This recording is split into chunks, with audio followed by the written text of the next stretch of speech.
بسم اللہ الرحمن الرحیم۔ ایک یہ بھائی نے کویسچن کیا تھا کہ یہ ٹوپی پہننا کیا واجب ہے یا سنت ہے؟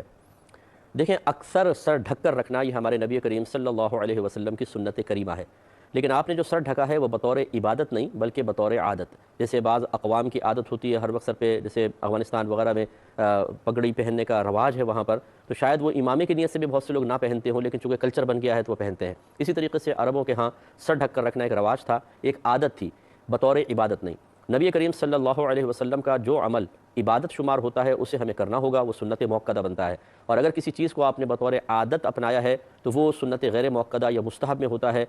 جس کام کو نبی کریم سے نسبت ہو گئی وہ کبھی کمتر اور حقیر نہیں ہو سکتا، لہٰذا اگرچہ وہ فرض یا واجب نہیں ہے لیکن سر ڈھک کر رکھنا یہ بہت ہی افضل، مستحب اور سنت کے موافق ہے۔ یہ تو ایک شرعی مسئلہ ہے، لیکن اگر کوئی جان بوجھ کر سر نہیں ڈھکتا ہے، برہنہ سر رہتا ہے، تو اس کو کوئی بھی گناہ گار نہیں کہہ سکتا ہے، کیونکہ کہیں پر بھی مطالبہ شرع یہ نہیں ہے کہ اپنا سر ڈھک کر رکھو، کہیں شریعت کا مطالبہ نہیں ہے۔ افضل ہے کہ سر ڈھک کر رکھیں، بہت اچھی بات ہے، نہیں رکھتے ہیں تو گناہ گار نہیں ہوگا۔ اس لیے بچوں کو پیار محبت سے بعض چیزوں کی ترغیب دینی چاہیے۔ اگر وہ فرض ترک کر رہے ہوں تو سختی ہوگی، حرام کا ارتکاب کر رہے ہوں سختی ہے، واجب کا ترک کریں تو سختی ہوگی، مکروہ تحریمی کا ارتکاب کریں سختی ہوگی۔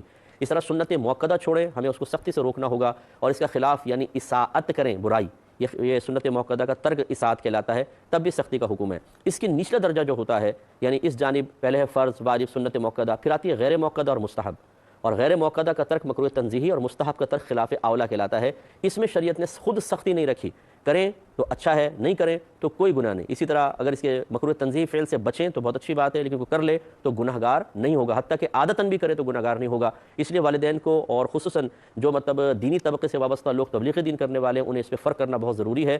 جہاں شریعت کی طرف سے سختی نہیں ہے وہاں پہ اتنی سختی کرنا کہ چیز کو فرض اور واجب تک پہنچا دینا، یہ قطعاً غیر مناسب ہے۔ اگر ایک نوجوان سر نہیں ڈھکتا، اس کو بھری محفل میں اس لیے ذلیل کر دینا کہ تم نے سر نہیں ڈھکا ہوا، یاد رکھیں وہ گناہ گار نہیں ہے، یہ ذلیل کرنے والا گناہ گار ہوگا، کیونکہ دل آزاری کا مرتکب ہوا ہے۔ شاید یہ میری بات بہت سو کو عجیب سی لگے، لیکن صحیح مسئلہ یہی ہے۔ اگر میں کوئی غلط کہہ رہا ہوں تو آپ کو اجازت ہے کہ آپ اس کے دلیل اس کے خلاف دے سکیں تو دے دیں، لیکن انشاءاللہ ایسا نہیں ہے، کیونکہ ہم یہ مسئلہ اچھی طرح جانتے ہیں۔ اور بہت سے والدین گھر میں ایسے ہوتے ہیں جو اپنے بچوں کو زبردستی ٹوپیاں پہناتے ہیں، وہ شاید مجھ سے تھوڑا سا ناراض ہوں گے کہ جی ہم تو اتنی محنت سے بچوں کو ٹوپیاں پہنا رہے ہیں اور مفتی صاحب نے اجازت دے دی۔ میں اجازت نہیں دے رہا ہوں، میں شریعت کا پیغام آپ کو بتا رہا ہوں، اور آپ کو تھوڑا سا سوچنا چاہیے تھا پہلے کہ آپ نے ایک ایسی چیز میں سختی کیوں کی جس میں شریعت خود سختی نہیں کر رہی ہے۔ تو جہاں شریعت کی طرف سے سختی نہیں ہے وہاں کس حد تک سختی کر سکتے ہیں، یہ بھی سیکھنا ہم ایک تبلیغ دین کرنے والے کے لیے انتہائی ضروری ہوتا ہے۔ نہیں کرے گا تو بروز قیامت اس کا بھی جواب دہ ہونا پڑے گا۔